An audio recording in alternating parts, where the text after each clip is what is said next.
Avengers Assemble. Today we are looking at Super Combat Captain America from the Captain America movie 3 3/4 inch figure line from Hasbro. The Captain America line, I don't remember the story exactly. Either the line was rushed into production or the movie was made too quickly or something along those lines. But Hasbro didn't have time to get the figures made for the movie for Wave 1. So Wave 1 of Captain America was all comic book inspired figures. And quite honestly, all of our movie figures for this line really come out of Wave 2. And I think we're up to Wave 3 or 4 now, so that's kind of odd. And even when Wave 2 had some, it's not an overwhelming amount of movie style figures. But here we've got the movie version of Captain America, so let's take a closer look at him. So far in this Marvel series, we've had our share of stupid accessories, and this is the one that Cap comes with, and it's the most benign, stupid accessory ever. He comes with an additional helmet. As you saw in the beginning of this review, I had it on his head. It's a helmet. It's got an A on it. It's kind of cool, because I guess you could use it if you wanted to make the version of him when he's not in his real costume, when he's still got the performance costume on with the bomber jacket. You could probably use that for him. I don't know where you'd get the right head for him, though, but, you know, you could do some customizing on it. But, yeah, this is the lame little accessory, so it's not that big of a deal to me. Cap's other accessories make a hell of a lot more sense. He's got his gun here.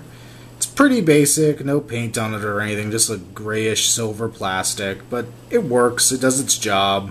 It's pretty plain, but he holds it well and it's no big deal. Of course, the most important accessory here is the shield. It's definitely the movie version of it. We kind of have some sculpting done in the star, making it look a little more 3D-ish. The layers all kind of feel like they're on different levels. It's not really all that metallic, but it has kind of a sheen to it, which is nice. You flip it over, you actually have a backside, which is really cool. You can see the rivets and all that stuff, the rings of metal, the straps that he holds onto. I guess it's a little hard to get into his hand, but he does hold it. I wish there were almost alternate straps or something you could do. Maybe this whole assembly could pluck off and then put another one on where he could wear it over his shoulders. I think that would be really neat, but, you know, we didn't get that, and it's not the worst thing in the world that we didn't get it. Now, my shield is a little bit warped, but not enough to make it that bad of a thing. By comparison, this is the comic-style shield from the same Captain America line. Obviously, it's just more of a flat version of the thing. It's a little bit bigger. It doesn't have anything cool on the underside and has a stupid clip instead of the straps. I much prefer the straps. So here we have the movie version of Cap. He's pretty darn cool. Now, he's got his little holster down here, so you can take his gun and slide it right in there. The cover for it doesn't really go down, but it's not that big of a deal.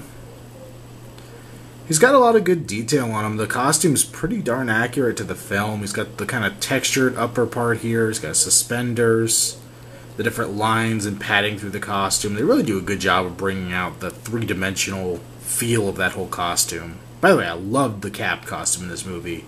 I love the kind of World War II look they gave it. They made it feel authentic, made it feel realistic. They did as good of a job as any I've ever seen of giving Cap a reason to wear the costume, which was kind of cool. And by the way, I love that they pulled in the old classic comic stuff into it. You can see back here he even has sculpted pockets. The belt is a separate part here, which has a bunch of pouches on it. He's got his boots, his pants. On his head, he has the real helmet that he would wear.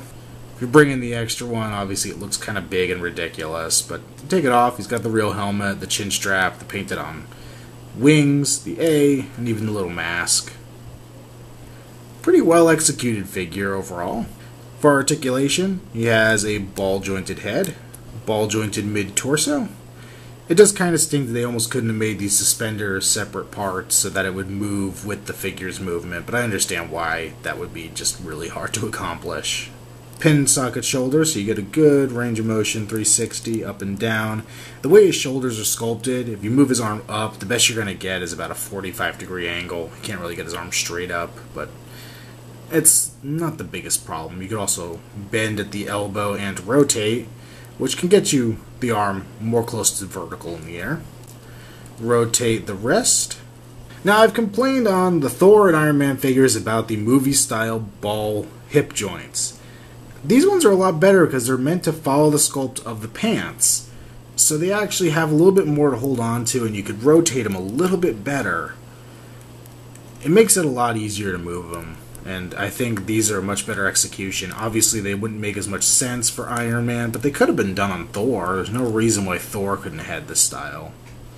Swivel at the upper leg, bend the knee at 2 points, and bend and rotate at the ankle.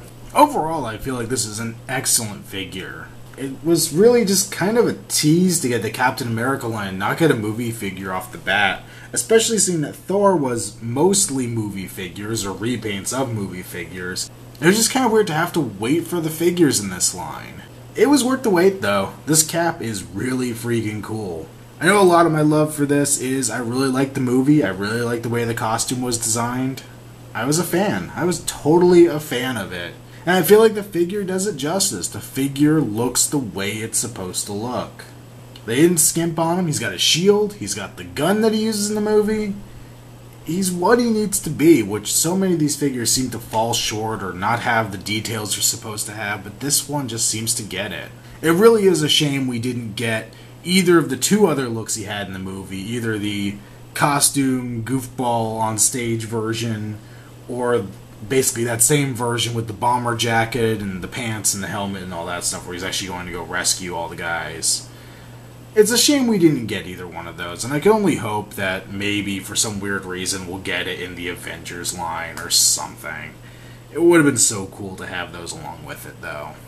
But this figure by itself is an awesome piece, and if you're only going for the movie figures, this is one of the few you need out of the Captain America line.